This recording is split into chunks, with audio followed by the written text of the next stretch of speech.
विद्युत फ्लक्स। विद्युत फ्लक्स क्या है? मान लीजिए कोई एक वैद्युत क्षेत्र है, वैद्युत क्षेत्र, ये आपका है वैद्युत क्षेत्र। वैद्युत क्षेत्र में हम एक पृष्ठ रखते हैं, एक पृष्ठ रखा गया है, ठीक है, एक पृष्ठ है, ये है आपका विद्युत क्षेत्र है, विद्युत क्षेत्र, ठीक है। पीछे हम लोग विद्युत क्षेत्र पढ़ा जा रहा है ना, हाँ? वैद्युत क्षेत्र का रहा कि जो वैद्युत क्षेत्र होता है, जैसे पीछे हम लोग पढ़े थे पहले चैप्टर में, ये क्या है आपका विद्युत क्षेत्र। अगर इसके पास ये मान लीजिए कोई आवेश है, इसका एरिया, इसकी एरिया चारों तरफ से यहाँ तक है। अगर यहाँ पर हम कोई धन परीक्षण आवेश या कोई भी चार्ज आता है तो उस पे आकर्षण अथवा प्रतिकर्षण बल कार्य करता है। यदि धन परीक्षण होता है तो उस पे क्या, कौन सा बल कार्य करता है? प्रतिकर्षण बल। उसी प्रकार से हम मान लेते हैं वैद्युत क्षेत्र है, लेकिन वैद्युत क्षेत्र होगा कहाँ? जहाँ चार्ज होगा, है ना, जहाँ आवेश होगा। ये जो प्लेट है यानी ये जो पृष्ठ है, इस पृष्ठ को हम मान लेते हैं यस। ये जो पृष्ठ है इसको मान लीजिए आप यस, यस पृष्ठ है। और फिर ये जो पृष्ठ है, इसकी जो एक सतह है वो कैसा है? धन आवेशित है। क्योंकि अगर इस पर आवेश नहीं होगा, ये चालक आवेशित नहीं होगी, तो वैद्युत क्षेत्र इस पर वैद्युत क्षेत्र यहाँ पे उपस्थित नहीं होगा, यानी चारों तरफ वैद्युत क्षेत्र नहीं उत्पन्न होगा, ठीक है। तो हम इसकी परिभाषा कह सकते हैं कि वैद्युत क्षेत्र में, एक वैद्युत क्षेत्र है, वैद्युत क्षेत्र में किसी पृष्ठ क्षेत्रफल से गुजर, किसी पृष्ठ क्षेत्रफल के अभिलंबवत, किसी पृष्ठ क्षेत्रफल या फिर किसी पृष्ठ के अभिलंबवत गुजरने वाली, अभिलंबवत गुजरने वाली विद्युत क्षेत्र रेखाओं, ये क्या है? विद्युत क्षेत्र रेखाएं। क्योंकि हम लोग पढ़े हैं पिछले अध्याय में, विद्युत क्षेत्र रेखाएं धन आवेश से क्या होती हैं? निकलती हैं, धन आवेश से निकलती हैं और ऋण आवेश पर समाहित होती है। इस प्रकार की जो स्थिति होती है वो ऋण की होती है, और इस प्रकार की स्थिति किसकी होती है? धन की होती है। धन से, धन आवेश जो होता है, धन चार्ज से बल रेखाएं क्या करती हैं? दूर हटती हैं और ऋण चार्ज पर ऋण की ओर आती हैं। तो मान लीजिए ये धन आवेशित, ये जो प्लेट है इसकी एक सतह धन आवेश से युक्त है, तो इससे जो गुजरने वाली वैद्युत बल रेखाओं की संख्या ही इसकी क्या कहलाती है? वैद्युत फ्लक्स कहलाती है, ठीक है, वैद्युत फ्लक्स है। तो यहाँ पर आपका ये आ गया। यदि हम कह सकते हैं तो इसकी परिभाषा अगर हमें लिखना हो तो हम लिख सकते हैं वैद्युत क्षेत्र है, और ये चीज क्या है? विद्युत क्षेत्र रेखाएं। ये सब क्या है? विद्युत क्षेत्र रेखाएं, ठीक है। कैसी है? अभिलंबवत, अभिलंबवत। तो हम यहाँ से परिभाषा दे सकते हैं कि वैद्युत क्षेत्र में स्थित, ये पूरा वैद्युत क्षेत्र है, ठीक है। परिभाषित हम इसे कह सकते हैं, इसकी परिभाषा दे सकते हैं विद्युत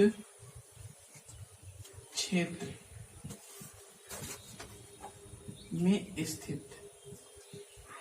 में स्थित, किसी क्षेत्रफल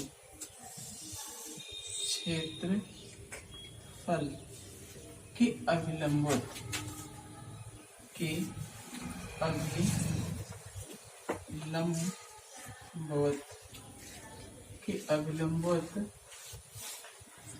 गुजरने वाली विद्युत क्षेत्र रेखाओं की संख्या क्या कहलाती है? की संख्या विद्युत फ्लक्स कहलाती है। फ्लक्स कहलाती है। ठीक है, अब परिभाषा में रटना हो। ठीक है, देखा, एक वैद्युत क्षेत्र है और एक हम पृष्ठ लेते हैं। वैद्युत क्षेत्र में पृष्ठ पर क्षेत्र तभी उत्पन्न होगा, बल रेखाएं तभी उत्पन्न होंगी जब ये आवेशित होगा। ठीक है, ये धन आवेश से युक्त है और इस पृष्ठ से गुजरने वाली वैद्युत क्षेत्र रेखाओं की संख्या, यानी इस वैद्युत क्षेत्र रेखाओं की जो संख्या होती है, इसी को ही हम क्या कहते हैं, वैद्युत फ्लक्स कहते हैं। ठीक है, तो यहाँ से परिभाषा, इंपॉर्टेंट चीज परिभाषा रटना हुआ। एक तो क्या है, विद्युत क्षेत्र है, विद्युत क्षेत्र में स्थित है ना, विद्युत क्षेत्र में स्थित किसी क्षेत्रफल या फिर क्षेत्रफल के स्थान पर किसी पृष्ठ के अभिलंबवत, इंपॉर्टेंट है, अभिलंबवत गुजरने वाली विद्युत क्षेत्र रेखाओं, सबसे इंपॉर्टेंट है ये, विद्युत क्षेत्र रेखाओं की संख्या। ठीक है, वैद्युत क्षेत्र रेखाओं की संख्या को ही हम क्या कहते हैं, विद्युत फ्लक्स कहते हैं। विद्युत क्षेत्र रेखाओं की संख्या को ही विद्युत फ्लक्स कहते हैं। तो विद्युत फ्लक्स ज्ञात करने के लिए इसे हम किससे व्यक्त करते हैं, ये जो विद्युत फ्लक्स होता है, यहाँ पर जो वैद्युत फ्लक्स उत्पन्न होगा उसे हम किससे डिनोट करेंगे, फाई से। फाई क्या है, विद्युत फ्लक्स है। फाई है आपका विद्युत फ्लक्स होगा। तो इसके परितः जो हमारा विद्युत फ्लक्स उत्पन्न होगा उसे हम किससे डिनोट करेंगे, फाई, ई से या फाई से व्यक्त करेंगे। तो जो फाई है इसे हम विद्युत फ्लक्स कहते हैं। अर्थात विद्युत फ्लक्स के लिए जो पृष्ठ होना चाहिए उसकी एक सतह धन आवेशित होना चाहिए। अब फिर इसके बाद ये जो आपका पृष्ठ है इससे बल रेखाएं गुजर रही हैं, लेकिन अगर यहाँ से हम क्या कर दें, यहाँ से मान लीजिए इसका जो ये छोटा सा खंड है, ये वाला, क्योंकि हम अभी अभी सदिश रूप इसका पढ़ चुके हैं, ये छोटा सा खंड है, इसका क्षेत्रफल कितना होगा, इसका जो क्षेत्रफल होगा वो क्या है, ds है, और इसके बीच का कोण कितना होगा, थीटा। और ये क्या है, वैद्युत क्षेत्र की तीव्रता। ठीक है, वैद्युत क्षेत्र की तीव्रता, बात समझ में है ना। वैद्युत क्षेत्र की तीव्रता को ई से, और फिर इसका, इस पृष्ठ का जो सदिश क्षेत्रफल होगा मान लेते हैं कितना है, ds है, और इन दोनों के बीच का कोण थीटा हो।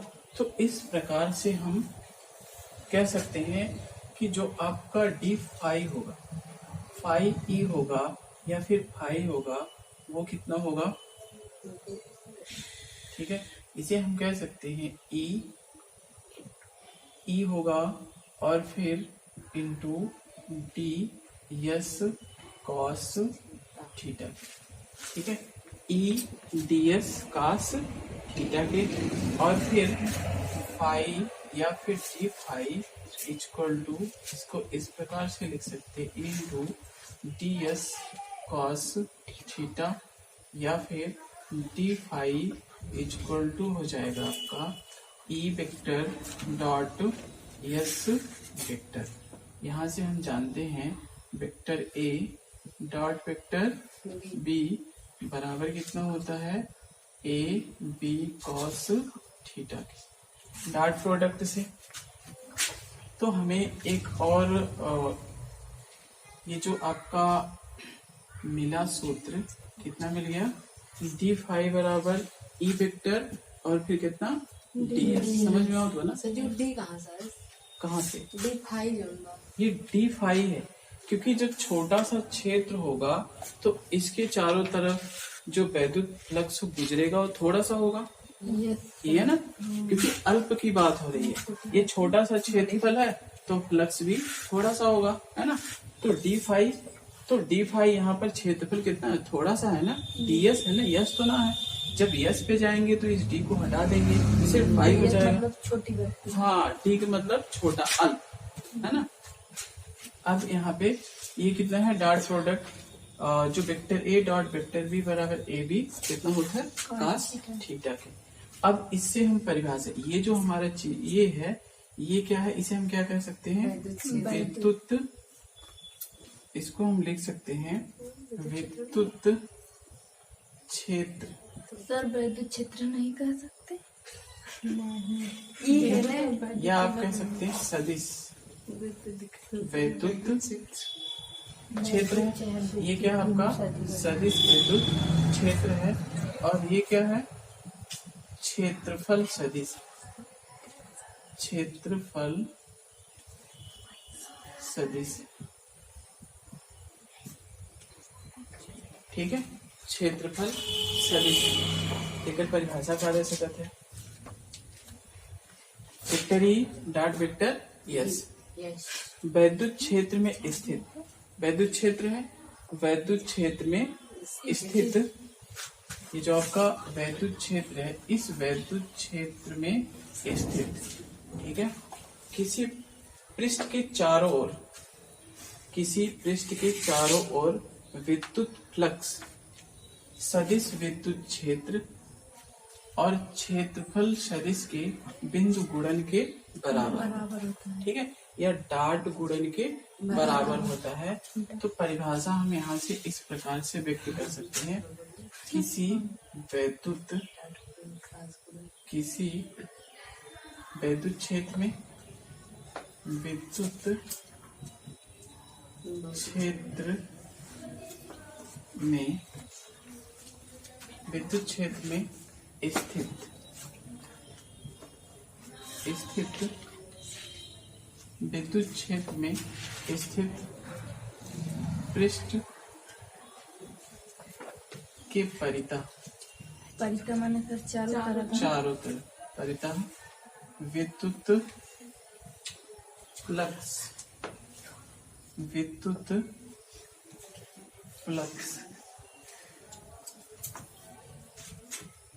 सदिश विद्युत क्षेत्र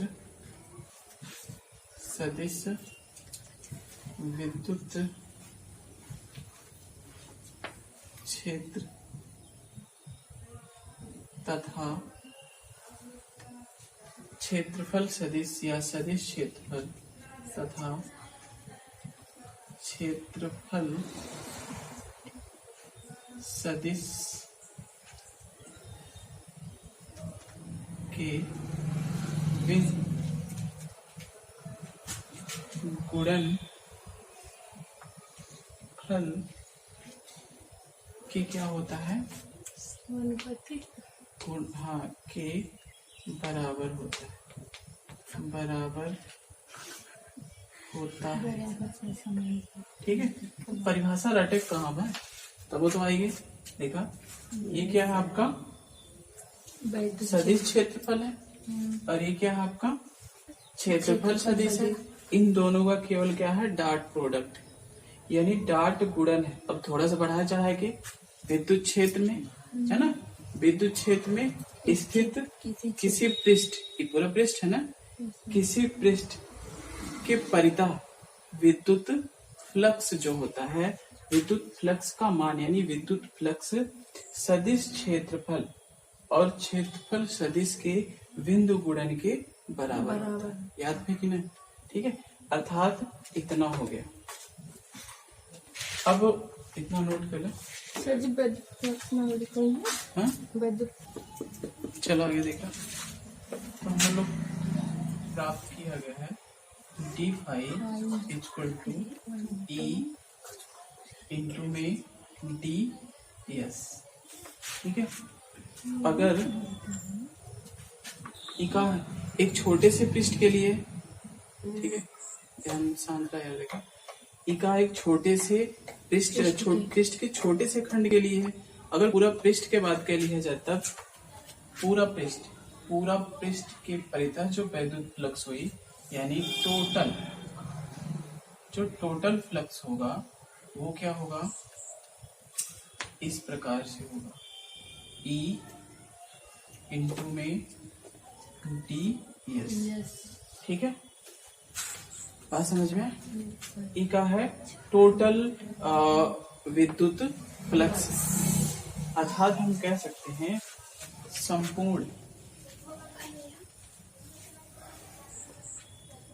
संपूर्ण पृष्ठ से संबद्ध विद्युत फ्लक्स। बात समझ में आना? अगर पूरे पृष्ठ के फ्लक्स देखा जाए, यानी टोटल फाइव, टोटल मतलब पूरा पृष्ठ के फ्लक्स बराबर इंटीग्रेशन नीचे का लिखा जाए यस और फिर ई इंटू डी एस। समाकलन साधारण तरीके से अभी इनके पढ़ा गया है। जैसे ये है आपका डी फाइव बराबर कितना होता है ई इंटू में डी एस। अगर हमें समाकलन का मतलब पूरा पृष्ठ जो संपूर्ण पृष्ठ है उसका क्षेत्रफल इस डी फाइव को सिर्फ हमें फाइव बनाना है, तो दोनों पक्षों का हमें क्या करना होगा समाकलन। तो समाकलन करेगा दोनों पक्षों को, तो ये कितना हो जाएगी डी फाइव हो जाएगा और इधर कितना हो जाएगा ई इंटू में डी एस। ठीक है, अब हम लोग पढ़ेंगे dx इंटीग्रेशन और इक्वल टू क्या हो जाता है, इसका मान कितना आता है x। ठीक है, तो ये आएंगे फाइव, जो आपका फाइव टोटल हो गया कितना हो गया e इंटू में ds और फिर यहाँ पे हम क्या लिख देंगे s। ठीक है, अगर संपूर्ण पृष्ठ यानी फाइव टोटल अर्थात संपूर्ण पृष्ठ के लिए जो वैद्युत फ्लक्स का मान होगा वो क्या होगा इस प्रकार से। और फिर इसके बाद यदि हमें किसी बंद पृष्ठ के लिए वैद्युत फ्लक्स ज्ञात करना हो, बंद पृष्ठ के लिए बंद पृष्ठ का कुल विद्युत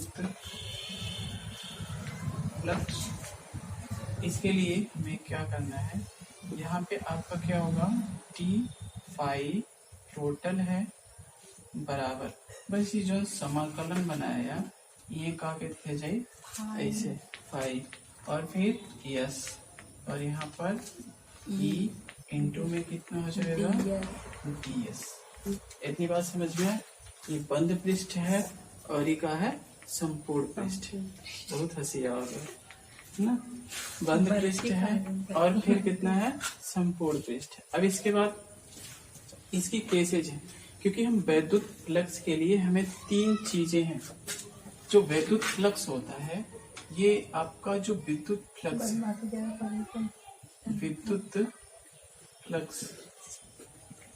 विद्युत जो आपका फ्लक्स है ये तीन बातों पे निर्भर करता है।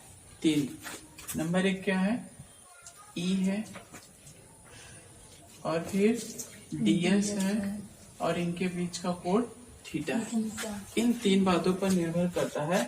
अगर ये वैद्युत क्षेत्र की तीव्रता और क्षेत्रफल सदिश यस अगर ये दोनों नियत हैं तो थीटा में क्या होगा परिवर्तन।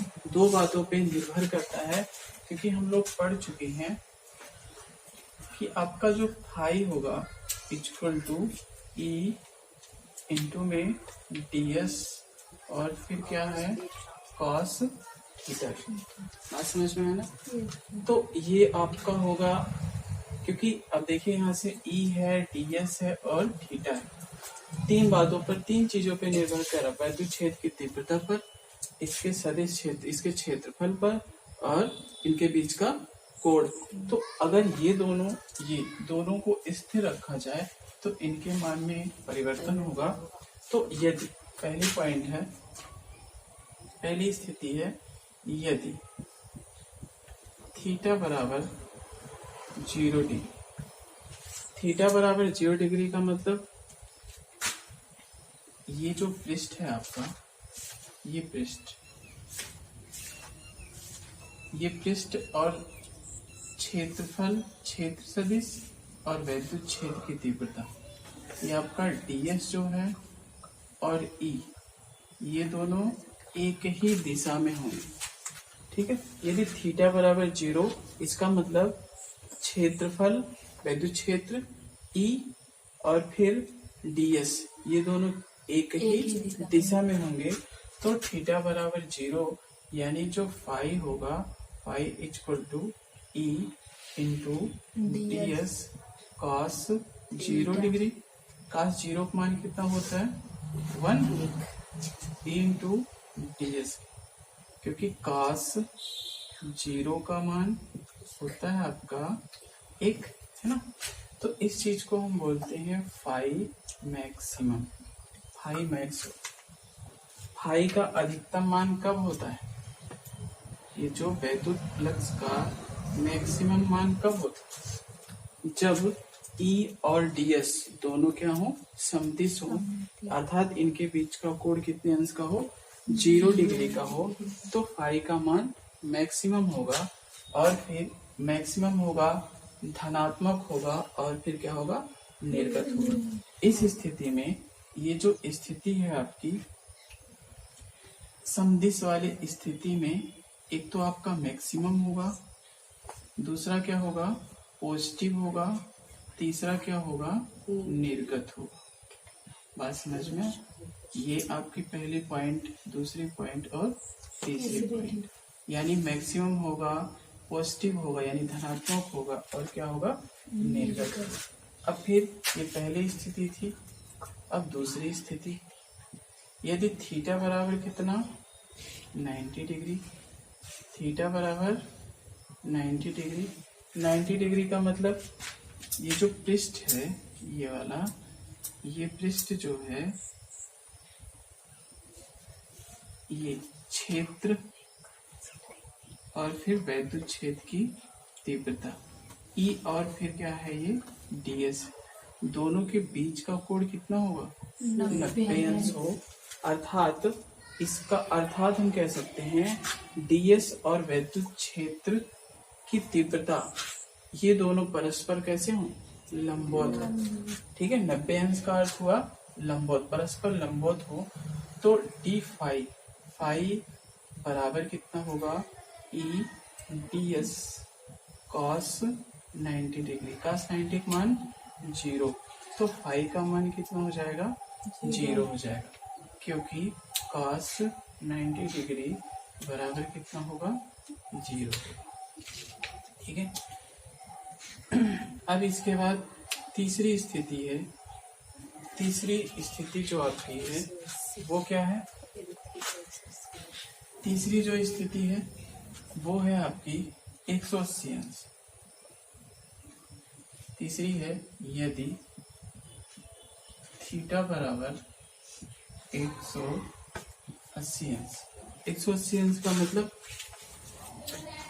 जैसे मान लीजिए ये पृष्ठ है, ये, अब इस पृष्ठ से गुजरने वाली जो वैद्युत क्षेत्र E रेखा और फिर वैद्युत सदिश क्षेत्रफल, इन दोनों के बीच का कोण कितना होना चाहिए?